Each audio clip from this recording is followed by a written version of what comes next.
Bom nirnan ta limpia bo sangue. Nirnan que ta funciona malo ta resultado de residual de lo qual ta wordo ingeri den e corpo e também líquido que ta queda den e sangue. E sei ta peligroso.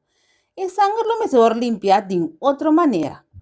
E vídeo aqui também explica que cota hemodiálise, qual ta carga e número de diálise de sangue. Durante a hemodiálise, é nira artificial ta limpia e sangue. E nira artificial ta pegando uma machine de diálise.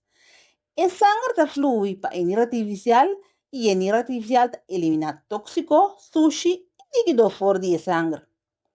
Depois, o sangue limpo ta waro transmitido em corpo. Para lograr isso aqui, a pessoa que está dialisar está recebendo dois sangue, qual está conectado a um tubo chiquito de ader de braça. Para por dialisar, a pessoa precisa de shunt. Essa é uma conexão entre uma artéria e uma vena. Devido à conexão, a vena está mais dique. Essa é o fragmento mais fácil. Uma operação chiquito está necessária para introduzir o shunt em a braça. Cada sessão de diálise toma 3 para 4 horas e me serve repetir um par de viagens para semana. Depois, o corpo por sentir mal no rato. Essa aqui está chamar hangover de diálise.